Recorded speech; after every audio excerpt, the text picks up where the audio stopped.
It's back to school season, and what better way to be studious than by starting your own website? GoDaddy.com has hosting plans starting at just $3.95 a month, and no matter what plan you choose, your site receives 24/7 maintenance and protection in the GoDaddy.com world-class data center. Plus, as a MuggleCast listener, enter code MUGGLE, that's MUGGLE, when you check out, and save an additional 10% on any order. Get your piece of the internet at GoDaddy.com. This is Professor McGonagall welcoming you all to MuggleCast, hoping you enjoyed. Dobby, come here. Here, Dobby.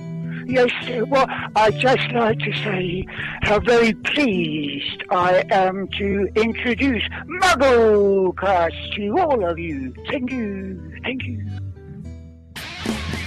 Because Grand Theft Dragon may someday become a reality, this is MuggleCast episode 179 for September 9th, 2009.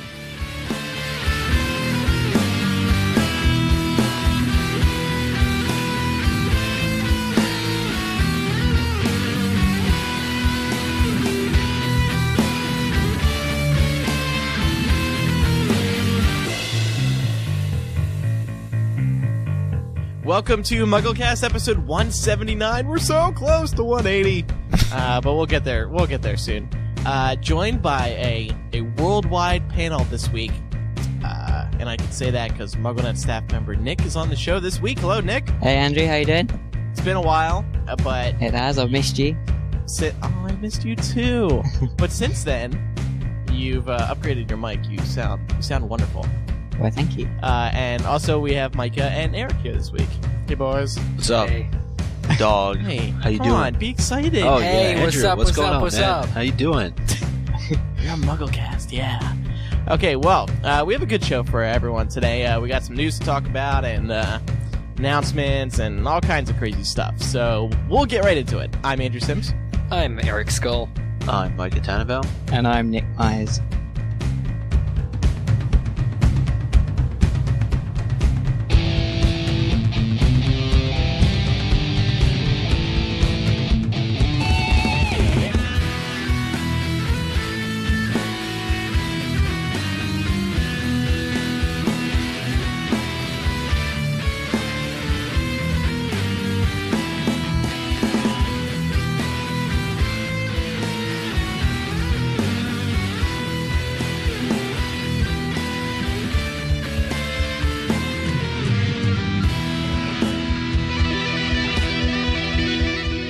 Micah, what is going on in the news this week?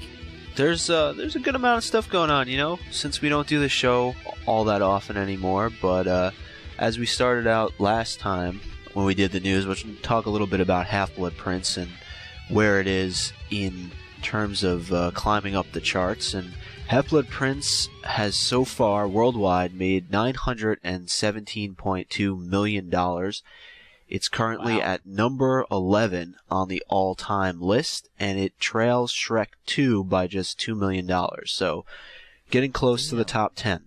So, but do you think it'll reach the top 10? Because, I mean, it's leaving more and more theaters every week. I think it will. I think with just $2 million to go, I mean, we could make a difference right here. That's true. We could tell people to go out and see the movie, and, actually, I haven't contributed any money towards this film. The only time I saw it was at a screening for press. Oh, what a jerk. And a show-off. Oh, man. WB, find this man and demand that he gives you $8, I swear. Well, I just did some quick math, and if every single one of our listeners went to see the show and paid $9 for a ticket, that would only make about $450,000. So, So, I mean, it'd make a dent, but so what it's you're not saying gonna is get us there's there. this huge untapped market in Harry Potter fans that don't know about us. well, no, well, I'm saying our listeners, like, if we had 50,000 people go see the movie this week, it would only bump it by, Well, I think right. it's actually done very well overseas in comparison to past movies. I mean, I have to check on that, but I think overall it's been performing well overseas as compared to here in the United States. Because I remember after that first week, I think it dropped to the hamster movie, G-Force, right? Wasn't that what it's called? Right. Right. Yep. And it still stayed strong in other markets. And the question is going to be, is it still yet to open up anywhere else? Because that could certainly... I wonder if WB, gets annoyed that they don't make $1 billion from one film. Like, if I wonder if Alan Horn sits there and it's like, oh, wow, I haven't made $1 billion. I only made $917 million. Oh. But nothing is going to top Titanic, which is by far. How much has that made? I think it's $1.8 billion. Yeah. Wow. Yeah. I mean, unless I think. Do you guys think if they made a Titanic 2 that it would possibly top Titanic? I mean, that seems to be the only thing that could But what are you gonna do? But if I remember correctly, that movie was re-released, wasn't it? That's a good. I don't know. No. Cameron did a documentary a few years later, on the Titanic again, but it was like Ghosts of the Abyss, I think it was called. That it actually had Bill Paxton in it, who was in some other Jim. But I don't know. I know they brought The Dark Knight back to theaters, but I forget if Titanic actually. Do you mean like right afterwards, Micah? Like a few months later? Because I mean it stayed in theaters for a real long time, and I forget whether or not it actually came back. Do you mean recently? Well, not recently. I mean probably within a couple of months or a year after it was initially released, because I thought that's what was able to kick its numbers a little bit higher. Well, plus, after DVD sales and it running on television, I'm sure, especially Potter, it's going to be over the billion mark in terms of revenue, thanks to the DVDs and when it starts running on TV. So. But did that get factored in? No, but I'm saying I'm sure it's factored into WB's bottom line. Oh, yeah. Like, Box Office Mojo isn't going to count it, but... Yeah. No, that's a good point. Anyway, what else is going on? Next piece of news, towards the end of August, the Orlando Sentinel reported that Universal Orlando had filed some new construction notices, one with a company that specializes in fog effects and another that works with robots. So this got a little bit of speculation going as to what was going to be being worked on, I guess, down in the wizarding world of Harry Potter. And Andrew, you're going to be there in the not-too-distant future.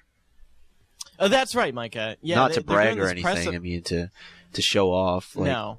Well, you already did I did, that so, I laid the groundwork for you. Oh, thanks.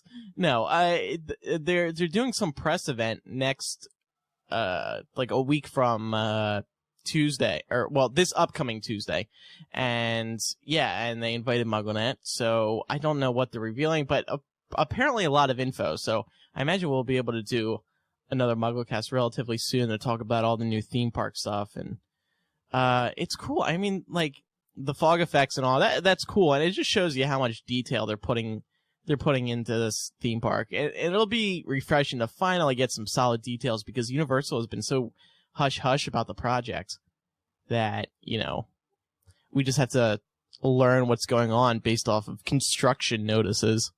So, and we know Tom Felton's going to be at this press event next week, thanks to a MuggleNet Insider, if somebody on a different website called it a MuggleNet Insider. John Noe, isn't it? No. But what was I saying? So, yeah, I mean, maybe some stars will be there, too, besides Tom Felton. We'll have to see. All right. What else is going on? We got some news related to Deathly Hallows filming. I'll just run through all these pieces. I guess we can talk about them together. In late August, Jason Isaacs confirmed that he's finished filming Malfoy Manor and that he's headed back to the set in September, so this month, to film scenes with Ralph Fiennes. And a little bit of speculation about what those scenes could be, but also some more confirmations. Warwick Davis confirmed that he will indeed be back for Deathly Hallows, but he's not going to be playing Flitwick. He's going to be playing Griphook. Well, he's playing both. No, I don't think he's playing Flitwick. Well, are you saying he's just not in the movie, or they somebody wrote else? the role out of the movie? Oh, right. Yeah, I'm pretty sure the that's article. true. Well, the article just said that he was playing Griphook. So they didn't. They weren't like either way about Flitwick. But Flitwick, I think, was even only in the back. I mean, he's the head of the house, isn't he? Yeah. Flitwick. When he tweeted, I think he? he said he was playing both roles, but like you said, I think it'd be background stuff for Flitwick. Yeah, I mean, like, it's not like people would be able to notice anyway. It's the same actor. Like, with the amount of makeup you got to put on Griphook and Flitwick, like, they'll look completely different, even though it's still Warwick. For some reason, I remember reading an article saying that he wasn't going to be playing his original role, but I'll hold off on anything for right now. Okay. And then Harry Melling will be back to play Dudley Dursley. Woo! I know. Yes! People were Yes! really excited to hear that. And the person who made the post, which I think, was it you, Andrew, or was it Andrea? It was Nick. Oh, it was Nick. Me. Yeah, Nick. You noted that Richard Griffiths will be back, but they've yet to confirm Fiona Shaw to play Petunia. Well, 1 + 2 = 3, so that should be a given. Well, yes, Andrew. 1 + 2 does equal 3. What I'm trying to say is... You've been going to college, haven't you? Yes, I have. No, you know what I mean, though. It's like, obviously, it's not like they're going to write Petunia out. Well, I don't know. I mean, what do you... Because the Dursleys weren't in movie 6, so we didn't see that scene where Dumbledore is even talking about Dudley being abused. So it's interesting that we'll see Dudley because you wonder in what context that the scene will be between Harry and Dudley, where, you know, Dudley has to say goodbye or whatever, because it's, I don't know, it's less built up to in the films.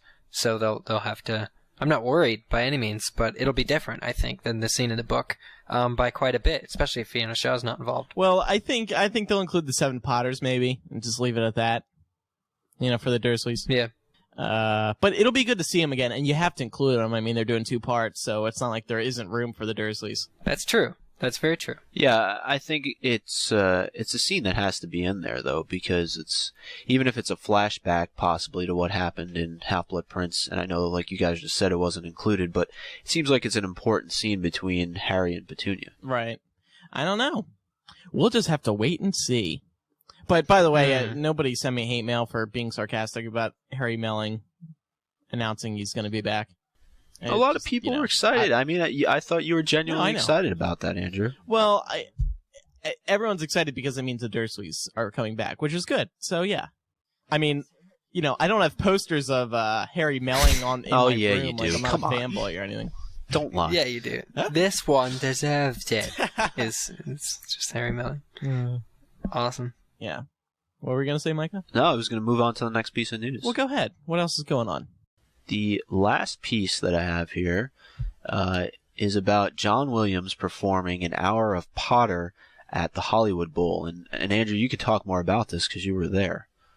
Yeah. I mean, I wanted to post it because I thought it wasn't newsworthy in a traditional sense, but I thought it was worth mentioning. Matt and I both went to John Williams every year at the Hollywood Bowl here in Los Angeles. He does this show called John Williams Music of the Movies, and he performs. He's the composer of Sorcerer's Stone, Chamber of Secrets, Prisoner of Azkaban, Star Wars, Indiana Jones, Superman. Like he's probably arguably the best composer of all time, or one of them. And he does a show every year, so he does his most famous scores. It's a beautiful environment. It was just an awesome night. But the Potter catch to it is that he dedicated the first hour to Harry Potter, and it was fantastic. Like he knew we just kept looking. We were with 2 of our friends too, and we just kept saying to ourselves like he must have known we were coming tonight. I'll give you a run through of the songs in this order. And it was cool because he comes out on stage, he doesn't say anything. Then suddenly there's these lightning effects, and it's an outdoor theater, so it kind of actually sounded real. But so there's these, flashes of lightning and lightning sound effects, and John Williams looks around, and then you hear, "There's no such thing as magic," and then they go right into Hedwig's theme. Oh, nice! And it was so beautiful, and completely live. So they did Hedwig's theme, Aunt Marge's Waltz, Diagon Alley, Night Bus, the Nimbus 2000 theme, Fox the Phoenix, Window to the Past, Chamber of Secrets, and then Harry's Wondrous World. So it was an incredible sale list too, and it was so much fun. And I like to fuel, rumors. It made us wonder, if he's doing these this was a 2-hour show. The first half of the show was Harry Potter, and this has not been done before by him. He's never dedicated an hour to one of his shows, to Potter. So it makes you wonder, is Potter on his mind a lot? Because maybe he's working on Deathly Hallows, which he has said he's very interested in doing. And 2 years ago, he said he believed, quote, with confidence that he'd be back. So Wow. And he's got to be working on it soon. You got to imagine. Well, you think well, I mean, so basically you're asking, I mean, does this mean that he's getting his groove back on? Yeah, By refamiliarizing himself with the music, I mean... Yeah, I mean, he would have played Potter songs no matter what, but the first hour is a little bit... Of a 2-hour show. Yeah. I mean, he's done everything, man. And the Star Wars fans were, must have been a little upset, trust me. Although he did play some Star Wars after, but...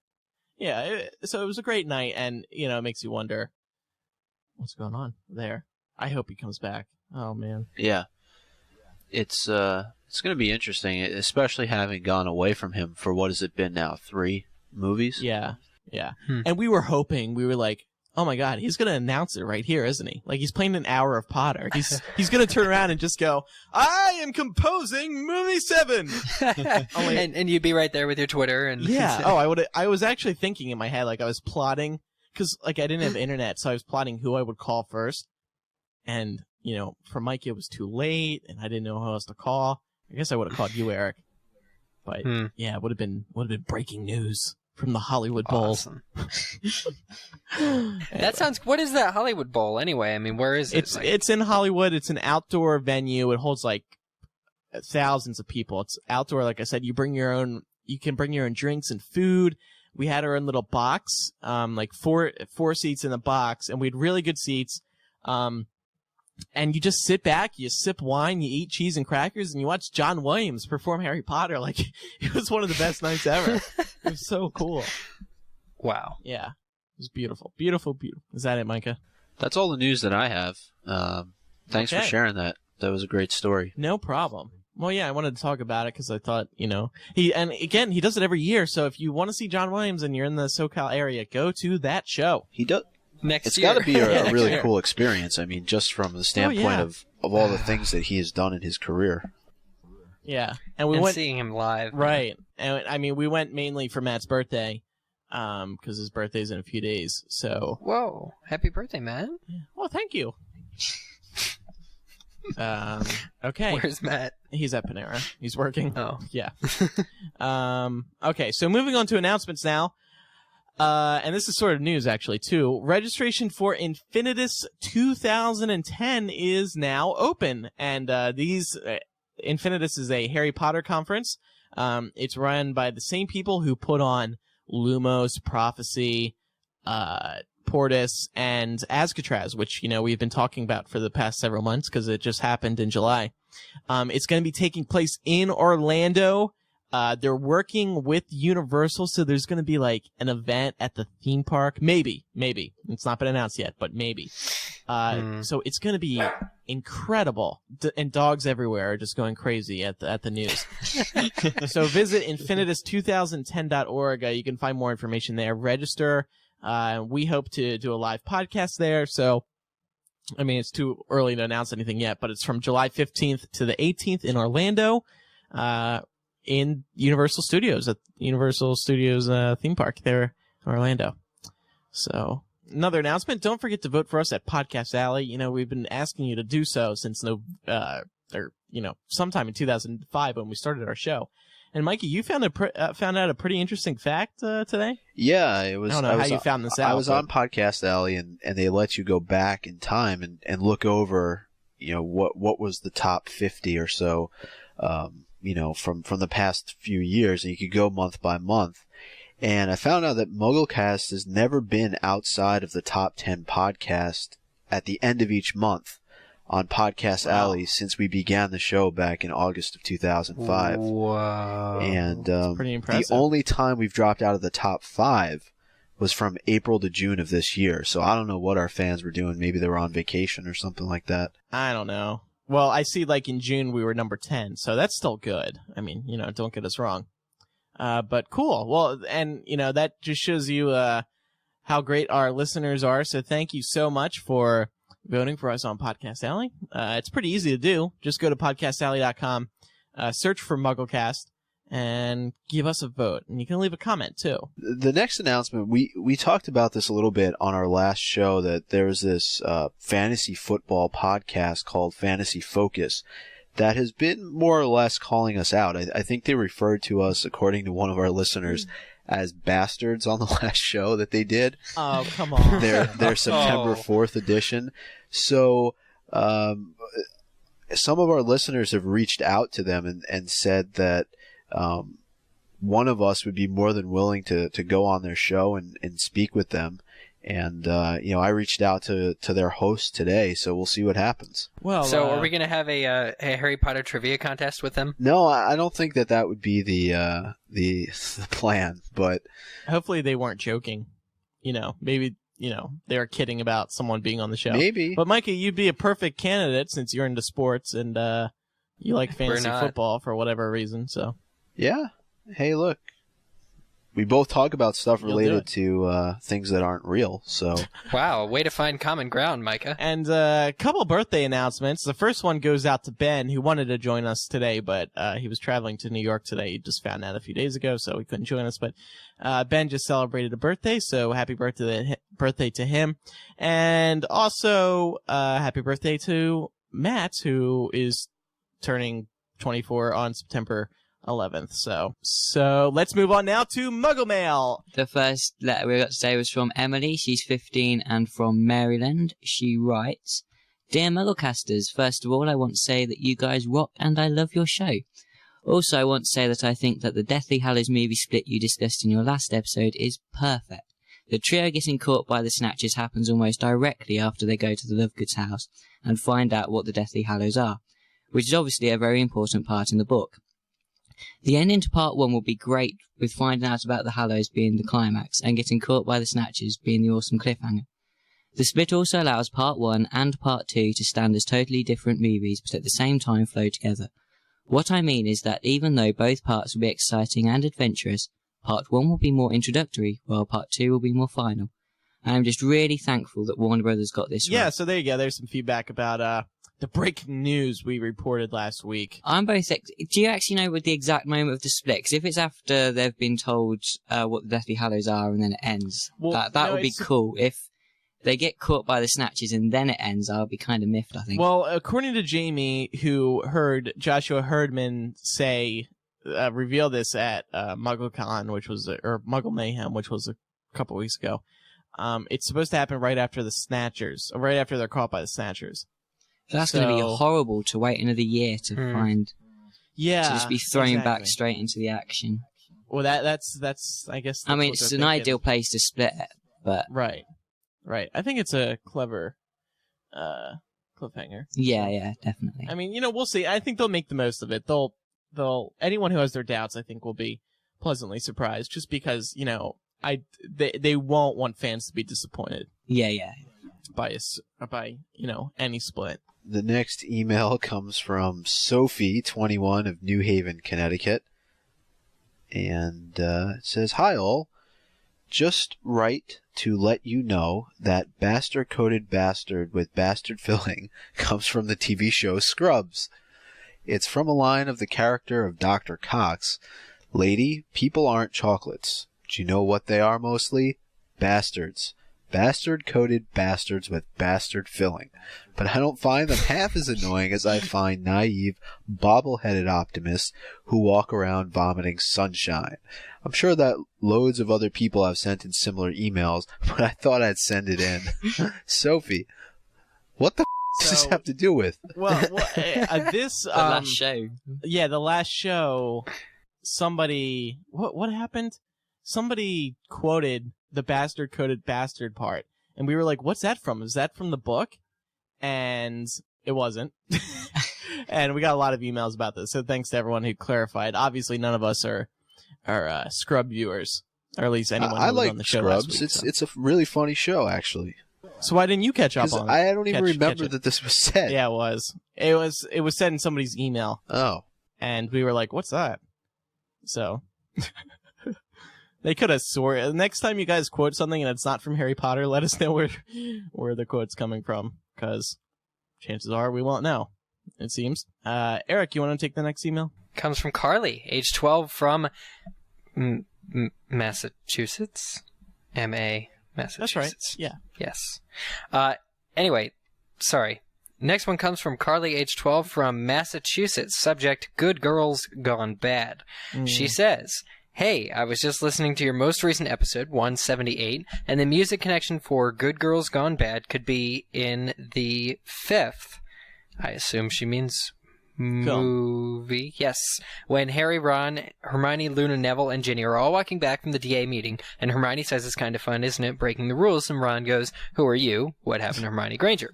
I thought that would be a perfect spot for that song. Just wanted to tell you, keep up the great work. Thanks. I agree. That'd be fantastic. That was a wonderful idea, Carly. You guys played that song? What kind of connection did you make in the end? What happened, Micah? I honestly Nick, don't remember. And who got the song? Ben. Oh, it was Ben? I think. I don't know. I'm sorry. We have a bad memory, apparently. But I don't know. It was a good connection, whatever it was. I can't remember. Listen to last week's show for the answer. Okay, and the final email today comes from Andrea, 19, of Madison, Wisconsin.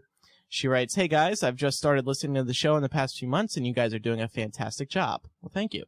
I wish I had started listening ages ago. I know you guys have talked a lot about the foreshadowing in the Half-Blood Prince movie, but I just wanted to comment on one particular scene. There were tons of great and not so great scenes in the film, but when Dumbledore explains to Harry how dark magic can leave traces, I was so excited that they were hinting at one of the biggest twists in the entire series, Harry being the 7th Horcrux. By associating that comment with the twitch Harry does, we all recognize from the Order of the Phoenix movie, it's easy for those of us who know the whole story to see what Dumbledore is alluding to, and intrigue the movie viewers who have not read the books. I'm not usually thrilled with Michael Gambon, but in this scene, he delivered a spectacular performance. While I felt that the film did not give Harry time to grieve the loss of Sirius and over-romanticized some aspects of the story, it was definitely the best film yet. So wasn't that cool? We never brought that up when Harry does that little twitch in the movie. Okay. What twitch? There's a twitch, and did Nick and Micah, do you guys know what she's talking about? I have no idea about a twitch. But really? Are you sure that's not just Dan acting? Because we can't put it in the show if it's involuntary. No, I know for a fact. I remember this too. I just forgot to bring it up. But yeah, Dumbledore says how dark magic can leave traces, and Harry does the twitch that's similar to Voldemort's neck twist in Order of the Phoenix. In the film, you know, when he swings his neck around, he does that same thing. Oh, you're right. And related to that, somebody else pointed this out to me. When he says that same line, and I think this was in the cave. I'm pretty sure this took place in the cave. When he says dark magic can leave traces, he looks at Harry's scar as well. So there's two references there to Harry being a Horcrux with the dark magic. So, well, look at that. Very pretty cool, subtle things. Yeah. They've essentially eliminated all other references to Horcruxes that were in the book. But Dumbledore looks at Harry's scar. How about that? Exactly. No, the twitch. More of that. Good job, Warner Brothers. Good to bring it up. All right, so that does it for emails this week. And now we have a kind of a different main discussion. We asked on Twitter, we have a Twitter, as everyone knows, at twitter.com/MuggleCast. And we asked you guys to send in, your burning questions that, we've done 179 shows now. This is our 179th. And, we always get a lot of emails from people sort of asking the same questions, but we've never really gotten to them. So here are some of them, people's burning questions that we'll now try to answer. And this first one comes from Daisy D. She says, could Dumbledore have stopped Voldemort becoming what he did? Because he didn't feel sorry for Riddle and judged Harry for doing so. So what do you guys think? Could Dumbledore have stopped him, way back in the orphanage?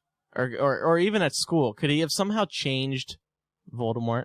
I don't think so. He was already damaged pretty much then without the upbringing and the family and stuff. I think Dumbledore bringing him to Hogwarts was his way of trying to help him, wasn't it? Mm-hmm. I've got a quote here which you might find useful actually from Jo. Okay.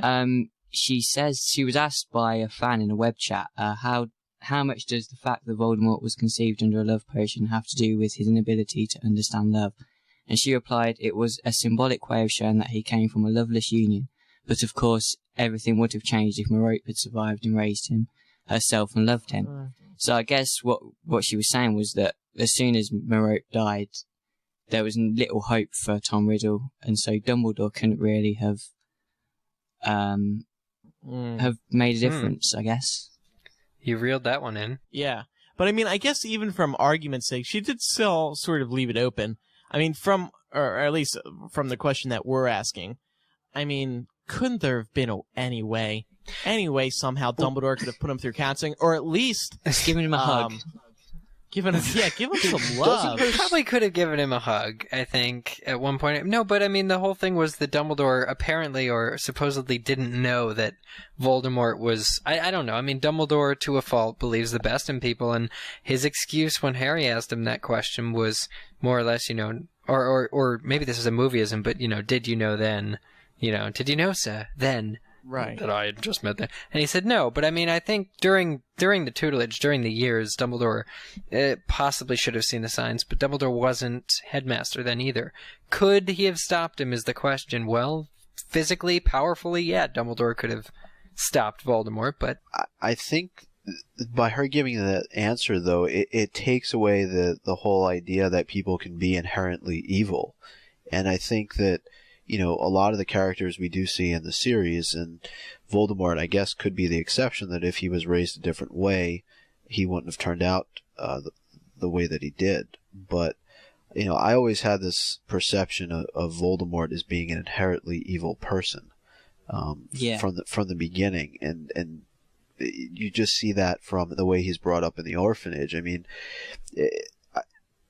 part of the reason why JK Rowling made that stark contrast between Harry growing up as more or less an orphan with the Dursleys and then Tom Riddle growing up in the orphanage was to show that, it is about the choices that you make. So I think Riddle still chose on some level to do what he did.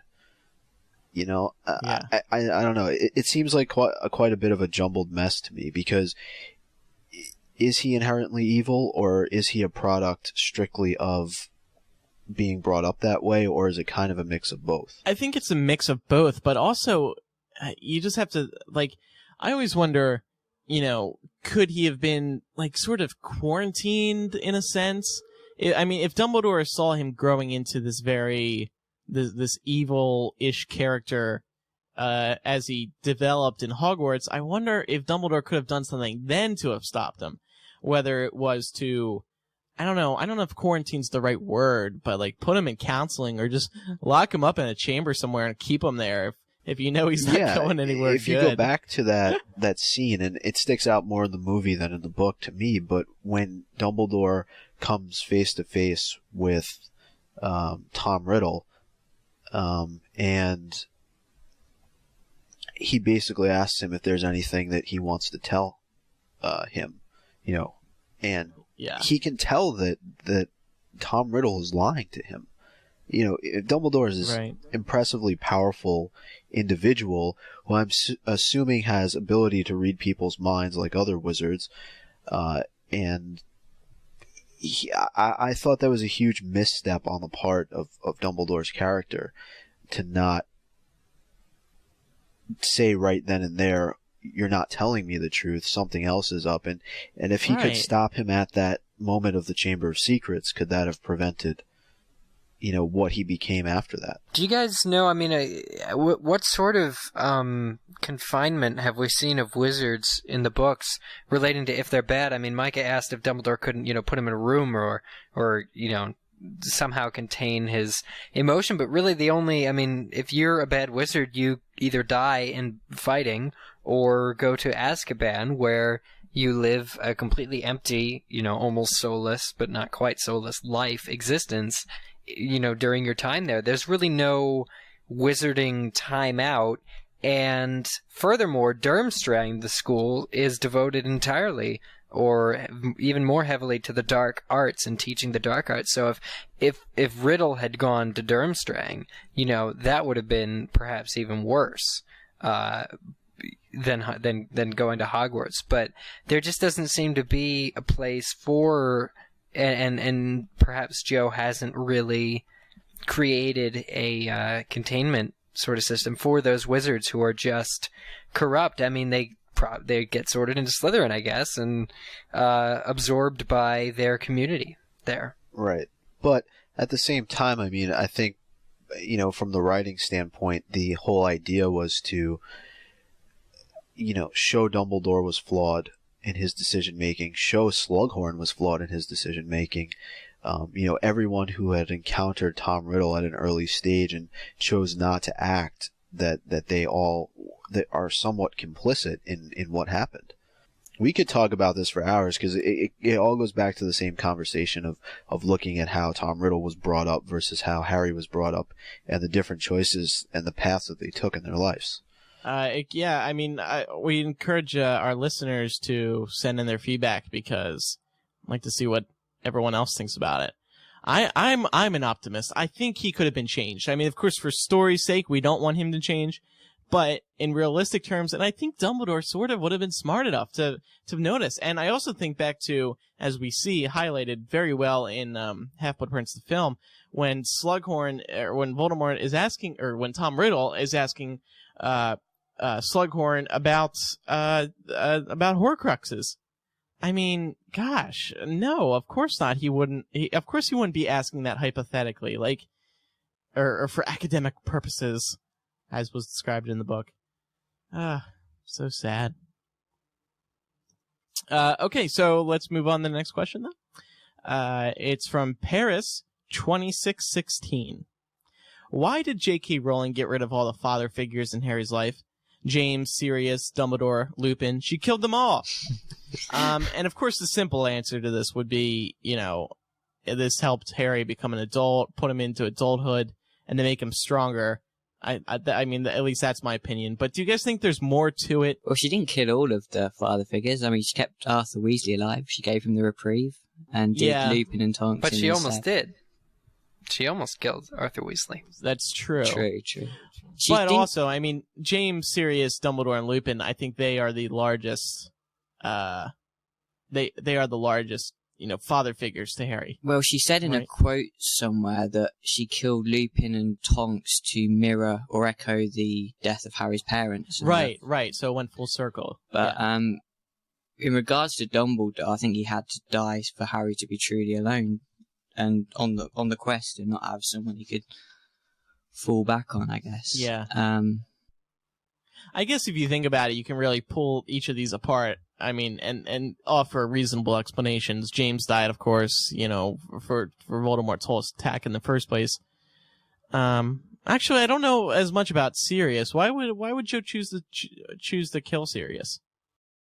I think it's to repress Harry, really. I mean, think about the end of Prisoner of Azkaban, which isn't when Sirius died, but he came so close to having what was close to being a normal life, and unfortunately that destiny was not Harry's until he grew up, until he had a family of his own. But he came so close to live. I just have flashbacks of the end scene in Prisoner of Azkaban, the book, and he came so close to living with his godfather. It felt like it was meant to be, but it wasn't. And so I guess she killed Sirius so that we realized, when Book 5, when things got down to it, that there was no right answer and that the end wasn't going to be easy or happy. I think that was Joe's way of preparing us at first. I mean, because Sirius was the only one who understood Harry in that book, and readers included, Well, so that was pretty I tough. think a good question for her, based off of what both Nick and Eric said, would be if Arthur had died, would Sirius have lived through that book? And it's an interesting situation because, I think, Sirius had to be killed off because of a lot of the storyline that develops later on in Half-Blood Prince and Deathly Hallows, whether it be with Creature or the Locket or Regulus Black, and them using Grimmauld Place to their advantage. I just don't think that it would have worked out. And it's Sirius at times, as much as we don't want to think like this, but he got in the way. And how so? Well, I think that it would have made Harry's task a lot more difficult in the last two books if Sirius was there. And, we saw Sirius jeopardize or the whole concept of Sirius being in danger jeopardized Harry, to begin with, and that's the whole reason he ends up dying in the end anyway. But I think she killed him off probably because he would be one more figure that could be used against Harry and in favor of Voldemort, as sadistical, I guess, as that sounds. I think, and another thing we could wonder about is if Arthur were to die instead of Sirius, which death would have been bigger from a reader standpoint and from Harry's standpoint, and also from, I just guess, everyone in Harry's world. I mean, I think everyone in Harry's world, the death of Arthur would be much larger just because of the Weasley family. I mean, they're all losing their father, and Harry is losing someone who is like a father. Whereas with Sirius, yes, it still affects everyone, but Sirius was really only Harry's father, so to speak. Yeah, and it hardens So him. which one do you think would have been bigger? I think Sirius is still bigger for him, personally. Hey, it's Harry's Yeah. story, but then again, I mean, so much. I mean, if we didn't have Arthur Weasley, I mean, that's the connection to the Ministry, gone, and plus, I mean, Ron would have just been all of the Weasleys would have been essentially inactive characters for some time if she were to do them the right way. Exactly. Yeah. That's why I wonder. So, I mean, the plot, I think, or the story would suffer, perhaps more. I just thought of that. The reason that she gave Arthur Weasley the reprieve, could it have been, because all of her characters, I mean, that's a lot of grief to write. Eight characters' grief around the same, single person, whereas, in book 7, she can spread it out a bit. Well, I think he still needed a father figure in the end, and I think Arthur Weasley is a father figure to him regardless. I mean, they do have a very close relationship. They do share a lot of information throughout the stories with each other. And, I remember, though, in particular, a lot of people were upset by Sirius's death. A lot of people felt that it was unjustified in Order of the Phoenix, specifically because Harry had just been reunited with him, and they had really grown in terms of their relationship, and then all of a sudden it was ripped apart. Well, the thing I'm still not totally cool with is just the way Sirius died, like the whole veil thing, because we haven't gotten an explanation for it. No, I would have liked to see either the other side of the veil or something. I mean, it was death by curtain. I mean, that was just a giant WTF moment. I mean, but then, I mean, of course, if the thing is too, like, that scene reads so quickly, and if you do read it, it says that there's like a green light or a flash before he hits the curtain, so technically, I mean, he's either like, and in the movie, I think it cleared it up that he was actually hit with the death curse before, or actually in the movie he was like kind of absorbed into the curtain, so it was kind of weird. But the way the book plays, I mean, it was just really confusing, and I think, speaking from my own opinion, I really wanted to know more about the death scene, but there's no, and the death room in the Ministry, but there's just no closure for that sort of thing, and it wasn't the route that was taken. Wasn't Sirius in the woods with them at the end? Yeah. With Remus and that, right before the final battle?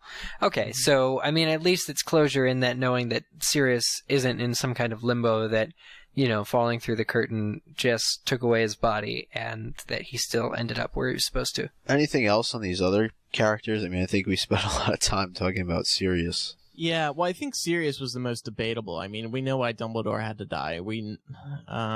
I really don't think Lupin. I mean, he was a father figure, but like Nick brought up, Joe explained that Lupin had died to bring another family, is to bring it full circle. Where what's the kid? Teddy, lost his parents to war.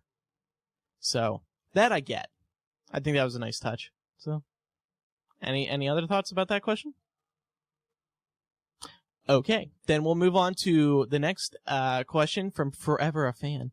She says, do you think that any of the people who died in the Battle of Hogwarts became ghosts? So many people died there.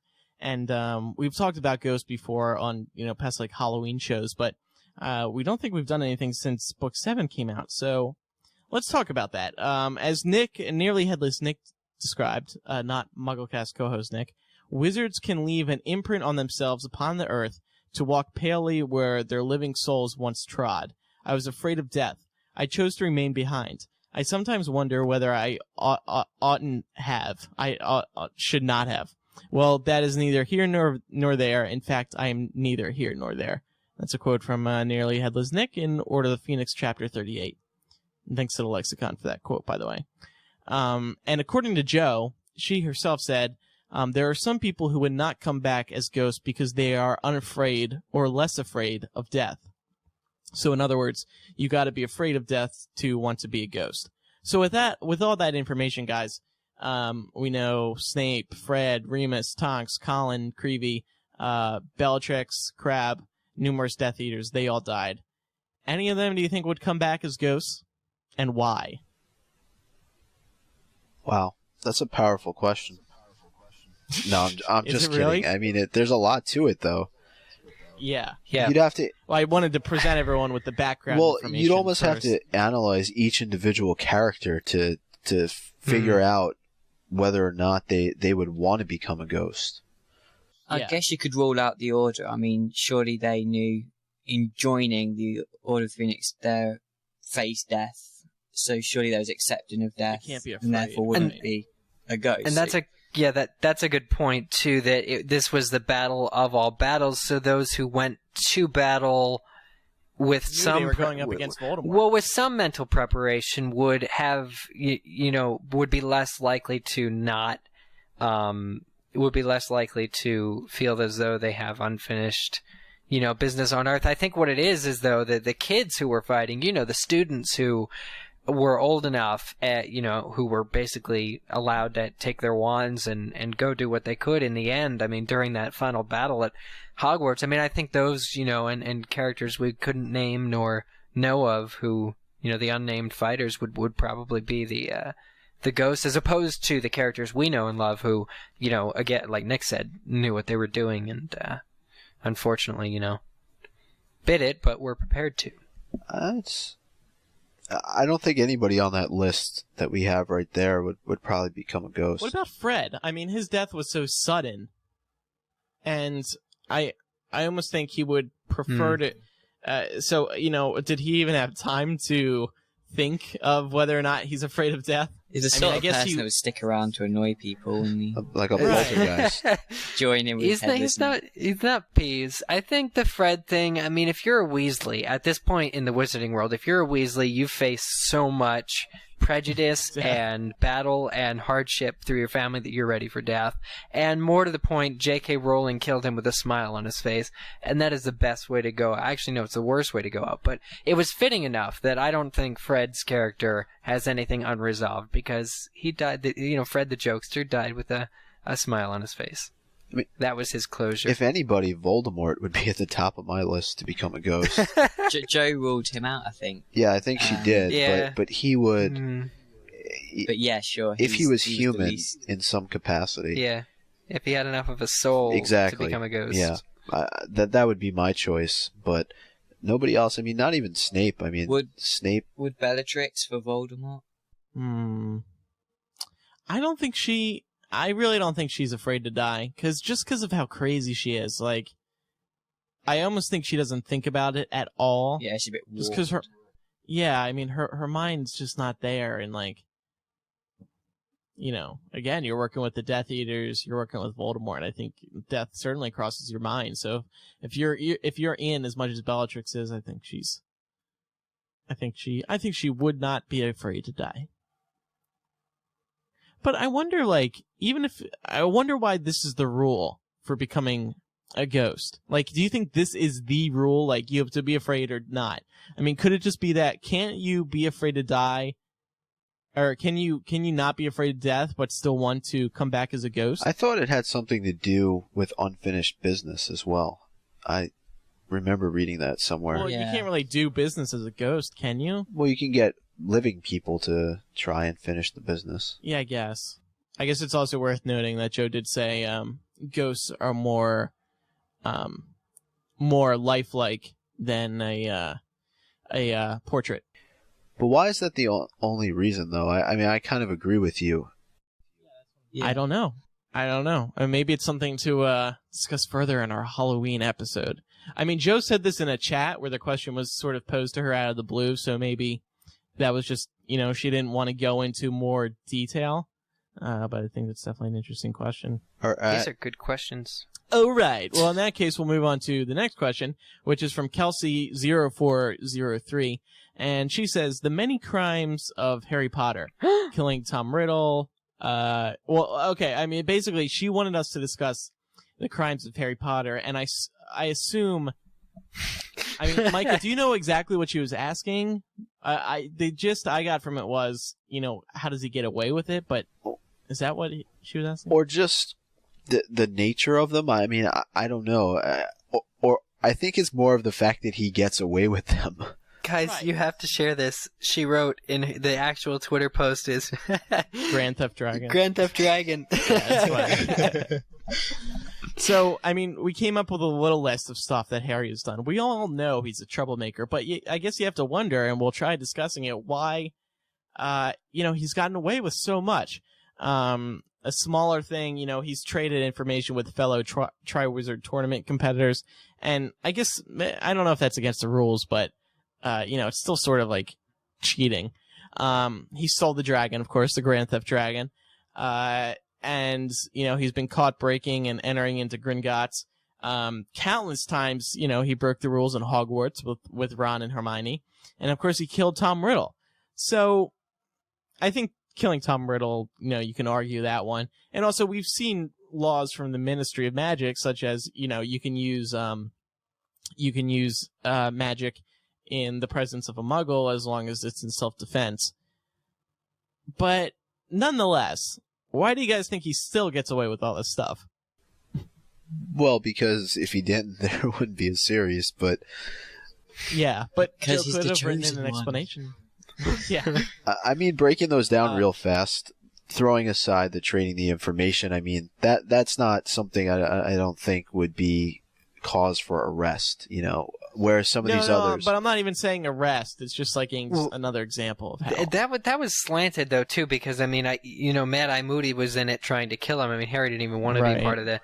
I think so much of what Joe does in the series when Harry breaks rules is to actually show how flawed the rules are, or to either justify Harry or show how his means justify the end. And not only that, but all the characters make those same excuses for Harry that, in the end, after all was said and done, Harry, becomes, an auror and is reprieved of any and all, things he's done, because let's face it, he put down the darkest wizard of all time. So you're really going to arrest Harry Potter after that, sort of thing. So, I mean, I think a lot of what he did do that was legitimate rule breaking was excused, especially by Dumbledore, obviously. I was going to bring that up. Serious stuff was during war. I mean, they throw that sort of stuff out the window then. Yeah, in war you can steal dragons and break into banks and ministries and other places like that. Everything goes out the window, as you said, Nick. Well, I'm sure they would have gladly walked into the ministry and gotten what they needed to and walked out, but the times didn't call for that. Right.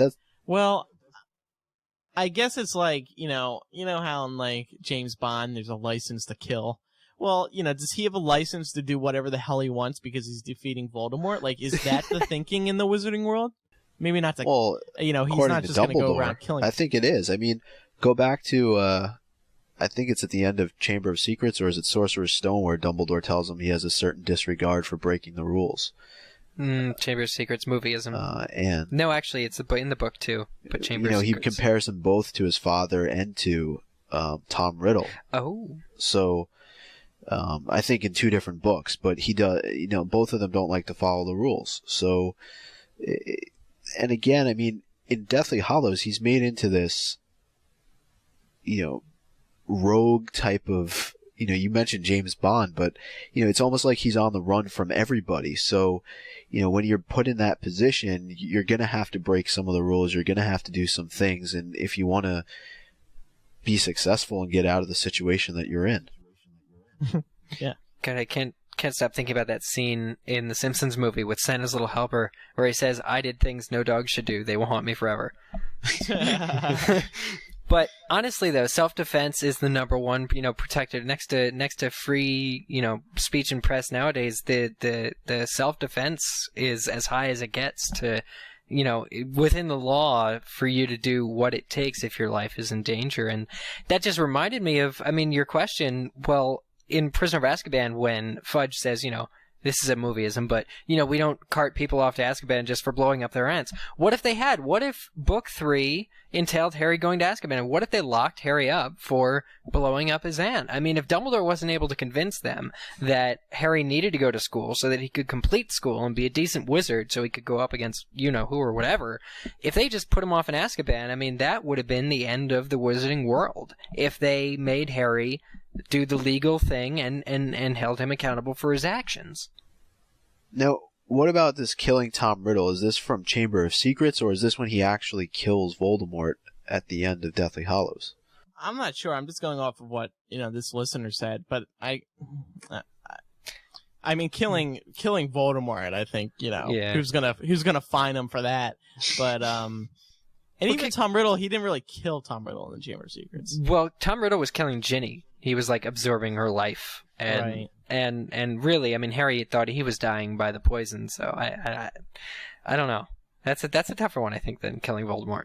I think in a way it's sort of, I think someone could argue that Harry's setting a bad example for kids in the wizarding world who read about Harry's history. The history of Harry Potter, and they realize that, wow, look at all he got away with just because he was doing something right, or what was right for the greater good. And I wonder if people could argue, and again, look guys, we got to argue this stuff as if it were real. So with that said, I wonder if, people could, in the wizarding world think, kids growing up think, wow, look at all this stuff he did, for the greater good. I'm going to start breaking laws and crap because I think it's for the greater good. That brings up an interest. I'm going to be quick about this, but think about all the bad things bad characters do. Is Harry being a bad example? No. Draco Malfoy is supposed to be the bad example for kids to not do but things that Harry's villains and enemies do are within the law. Is the thing, Lucius Malfoy does many things, bribery's not in the law, but all of the sort of villains in Harry Potter, especially Dolores Umbridge, do things that are within the law, but which are morally corrupt and are, reprehensible otherwise. And so, breaking the rules is in fact the good thing because abiding by them is what the people in charge do, and the people in charge are corrupt. So it's very kind of backwards, topsy-turvy, upside down in the Harry Potter books, and I think people have to realize that Draco Malfoy is the bad guy, even though Draco sometimes does things that are in by the rules. I agree with that. But the other side of it is if you want to take it and put it in a real world context, these are the types of arguments that people are going to use against the Harry Potter books, specifically related to Harry. I was going to say that look at somebody like Laura Mallory. Take the magic aside and not even mention that. Oh well, he's killing people and he's stealing things and he's breaking into places and he's impersonating other people. These are the types of things that they use. Grand Theft Dragon. We would never do that in real life. They're setting bad examples. Grand Theft Dragon was a means to an escape. Congratulations, Kelsey. You just named the show. Grand Theft Dragon. Yeah. All right. Okay, well, let's move on. We have one last question for today. It's from Britt JK. He says, or she says, discuss what you think will happen in 20, 30 years when new kids are reading Harry Potter. If they'll be as obsessed as their parents and or us. So I think one of the first questions is, how do you guys think, and I think this is interesting to talk about, how do you guys think children will discover Harry Potter? Will they get recommendations from their parents and teachers? Because, now we have the movies. People, see the movies and they're like, oh, I'm going to read the books. Or they see their friends reading the books.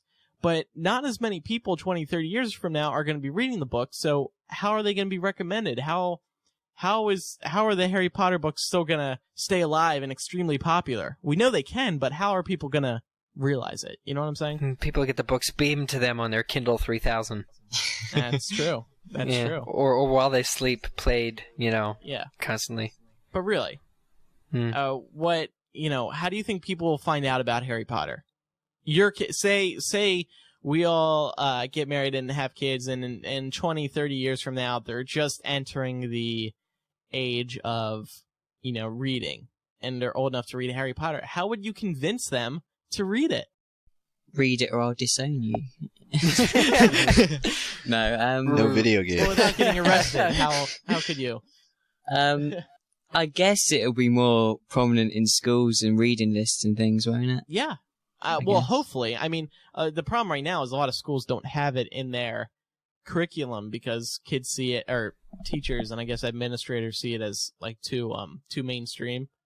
Yeah. And people just don't get why it's popular. Well, I mean, people don't realize it's popular because it's a good story. You could certainly give it to your kids and let them read the first book and make the decision if they want to continue on and see what happens. I mean, you at least control that situation. As far as the schools, it may take some time. I mean, it may take 20 or 30 years just for it to enter the curriculum and get over the hump, so to speak, of some of the things that it's encountered. But I mean, any classical piece of literature always faces some kind of obstacle, it seems like, when it's put into the curriculum the first time around.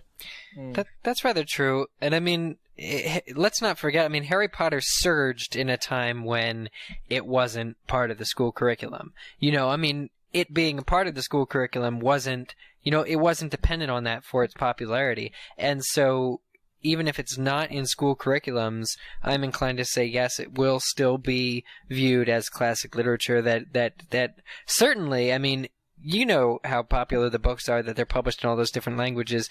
I will show them the books, my copies of the books, to my kids. And if even half of the people who've read the Harry Potter books and are fans of the Harry Potter books do the same to their kids, we're not going to have to worry about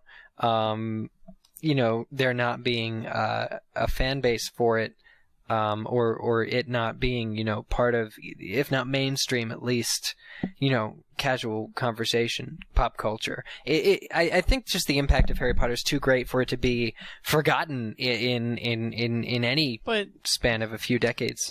We say that now, but I mean, look at books that look at, what we would consider classic literature right now. I mean, sure, I guess Harry Potter could be considered because it's complete, but look at classic literature from maybe 20, 30 years ago. Can a parent tell a kid to read it because they really enjoyed it when they're a kid? I mean, generations change over and over again. I mean, for all we know, like 20, 30 years from now, everybody could be all about space, and nobody wants to read or see any movies about anything unless it's about space. Yeah. Well, I mean, that's the thing. You give them the book and you let them read the first one, and if they like it, then they continue on. If they don't, I mean, you're not going to be able to convince every kid. I mean, we have to remember that this happened in our time, and nothing is going to replicate that ever again. I don't think. It's very true. And you can't do anything to sort of replace that, and that's why I don't think they're gonna feel the same way about the series. I mean, there's no way to possibly to do that. It sounds kind of corny, but when you open up that book for the first time, and there's a smell that's associated with it, and I don't know if you know what I'm talking about. No, I'm kidding. You know what I'm talking about. It's kind of the specific Harry Potter smell. Micah smells books. I do. No, it's true. And it's specific to these types of books. And, you are always wondering, what I thought going to be coming true in this book, and, what's going to happen. And, you're racing to get through it to discuss it with other people. And that's something that's unique. As crazy as it sounds, it's very hard to replicate. I agree. Actually, I think it'll have most to do with how relevant the Harry Potter books. Micah, what you just said had me think about that. How popular do you think the Harry Potter books will be in 20, 30 years? Well, what makes them popular now? And I mean, I find Harry Potter to be very relevant to the current world, at least that it's set in this sort of generation. So I guess how popular it'll be will kind of, in a way, have to do with how strong the message is and how people can relate to it in a distant future, when there is no war and peace after Obama's second term, all of that. So But Micah brought up another point too, that the hype of it all, the racing to finish the book against other people who are, millions of people are reading it at the same time as you are. You have to, that will never be replicated again for the Harry Potter series. And it's kind of a shame, but it's true. And so with that missing, what's going to happen? I mean, and now let's also remember that before book 7 came out, everyone was wondering what's going to happen to the movies right after the books come out. Will the movies die down? And the question was no. I mean, the movies are still extremely popular, and around movie release time, that classic, Harry Potter fan anticipation is still there, and it's great. So it's hard to say. Yeah, I mean, that's the short answer. It is hard to say, and Eric, you brought up its relevance to the time, and I just wanted to mention this really quickly because I forgot to put it in the document, but a lot of people were asking us to talk about some of the contemporary things that are in the series, and I was talking to Andrew about it before the show, and we actually did a whole show that focused on some of the underlying themes that were in the series, and particularly related to politics and things like that. And it was episode 162, and we talked about racism and ethnic cleansing, Nazism, corruption, biased media, educational reform, and we really got into it, and it was a long episode. It's on our wall of fame, so if anybody wants to check that out, episode 162 was back on November 5th of last year, 2008. I mean, honestly, I feel like it would almost be a disservice to mankind if every single Harry Potter fan did not recommend the series to their kids and their grandkids and tell them how amazing it was. And, there needs to be some sort of way you can illustrate that to them. I mean, what do you do? Do you show them a website and you're like, look at these pictures from the midnight releases? Does it go into history books? You guys are a bunch of what dorks. Happens? What are you doing? Yeah, that's what the kids will say. Yeah, because they're always 9. Daddy, you're such a loser. What are you doing? Yeah. Then we just show them the complete box collection of the 10th anniversary box collection of MuggleCast on Blu-ray. It's on one Blu-ray disc. Well, we got the 5-year anniversary box set coming next year. So yeah. Okay. Well, I think that answers that question. Any other final thoughts about that, guys? No? Okay. We have one more Twitter response, but we're going to put it into our favorite segment, which we're going to do now. And this is an interesting question. As most people know by now, we use this favorite segment to talk about our favorite blank in the Harry Potter series. And this question comes from VDork. He or she says, who is the best story-wise character? Not your favorite. So it comes down to personal opinion still. But see, I think it requires you to think a little bit more as opposed to who you're. My favorite character is not necessarily the character I think who's the best story-wise. I think that's a cool question that she asked. Or he asked, I don't know. So, well, let's go around the table. Nick, not to put you on the spot first, but how about you go first? I suck at picking favourites, but best story-wise, I'd say probably Voldemort or Snape. Pick one. You have to pick one. Well, I guess from our discussion earlier, so it has to be Voldemort. Yeah. I mean, the backstory alone is, and the books wouldn't be the books without him. So right. Like Nick, I was going to say Snape, because his backstory with just the way he was treated in Hogwarts, when he was a student, with James and everyone else. It's a really beautifully sad story, I guess you could say, and it all ending with, of course, Harry saying, look at me to Harry, and just looking at Lily's eyes one more time. It's just a beautiful story and a beautifully tragic life he had. So that's why I think character-wise Snape, and also just the way that JK Rowling, set him up as, whether he's going to be bad or the good guy or the bad guy, which was what everyone was wondering at the end of Half-Blood Prince. Yeah, I was going to go with Snape too, but just to mix things up a little bit. Yeah. I don't know. Like, I feel that there are certain characters that are very well written. Right. Like somebody like an Umbridge can get you really angry reading the book, physically angry. Yeah. But are we talking about like story as a whole or just like one book? Because I agree, Umbridge is an amazing character. Yeah. See, it's hard though. Like when you, trying to think about it. And I like Dobby too throughout the course of the series, but probably a better one would almost be Creature, to see his turnaround at the end of Deathly Hallows or the middle part of the book. I think Dobby's a good choice.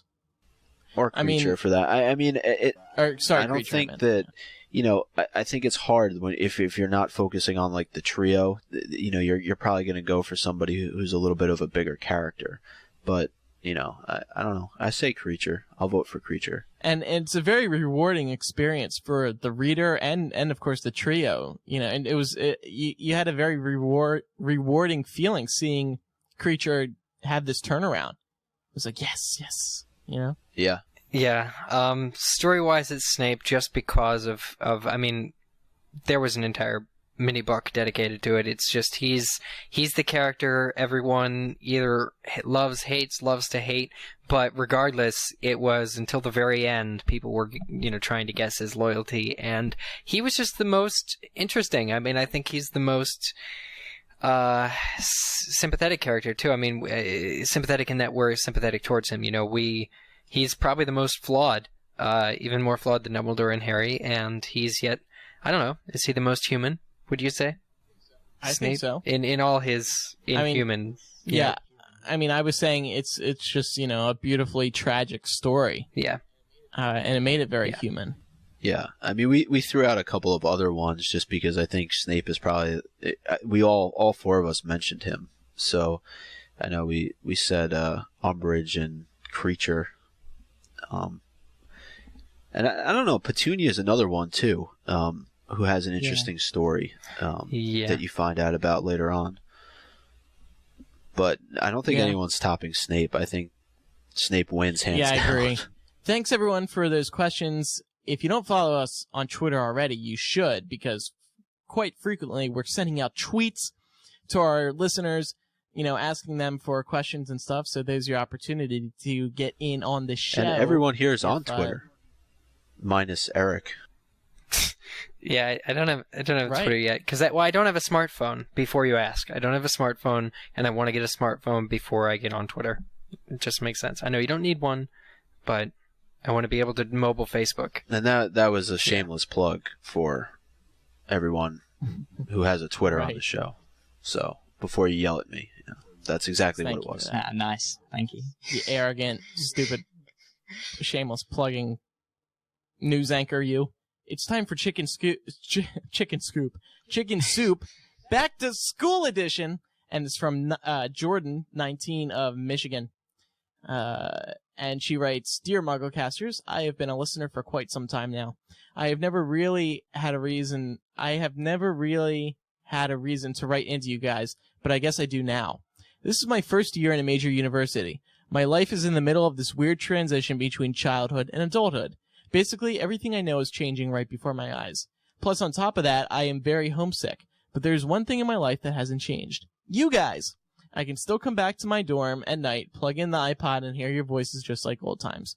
So, I just wanted to thank you for creating MuggleCast and Smart Mouths. It is truly a slice of heaven for me. Sincerely, Jordan." So, thank you, Jordan, for that. And I always love Chicken Soup Back to School edition because, it comes every September, and we always get some nice emails.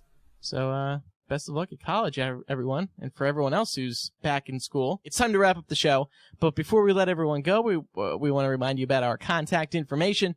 MuggleCast.com, of course, is the place where you can get all the information you need about the hosts, about, you can read transcripts, you can contact us.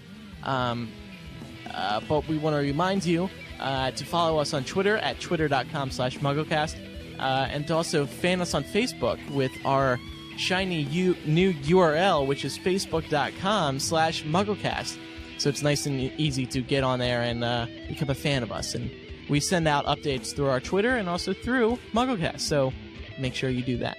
You can always email us using our first name at staff.mugglenet.com, or just visit mugglecast.com, and there's a contact link, and you can write to us that way as well. And lastly, I'm doing this all out of order. I used to have this down pat, but, like, I don't know what's wrong with me. I'm, like, forgetting how to do this anymore. You can send us parcel mail to our P.O. Box, which is P.O. Box 1752, Cumming, Georgia 30028, and just address it to MuggleCast. So that's it. I need a drink of water, and I'm Andrew Sims. I need some pizza, and I'm Eric Skull. I'm Micah Tannenbaum.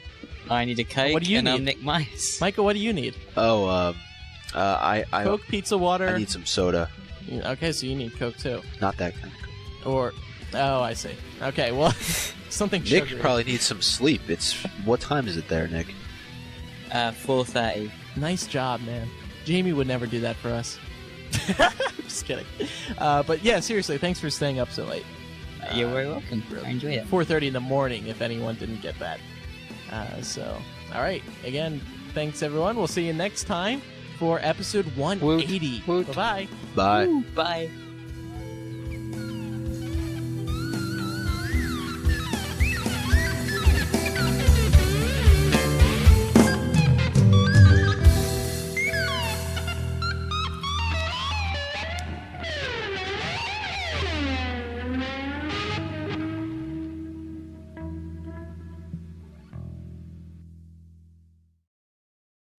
Hopefully, there won't be any hurricanes, because that's right around hurricane season, isn't it? Actually, I'll cut that out. I shouldn't say that. Way to promote the convention, Andrew. You should leave it in here, actually. It's pretty funny. Yeah, come here and you'll die. No, hurricane season actually is not Starts in August, until right? August, September. Yeah. So we're- you'll be fine. Yeah. We can all hide in Hogwarts if there's any That's right. pain-like weather anyway. No safer place to be. Exactly. Except one. Except there's Hogwarts, Gringotts. of course. Yeah. So, also,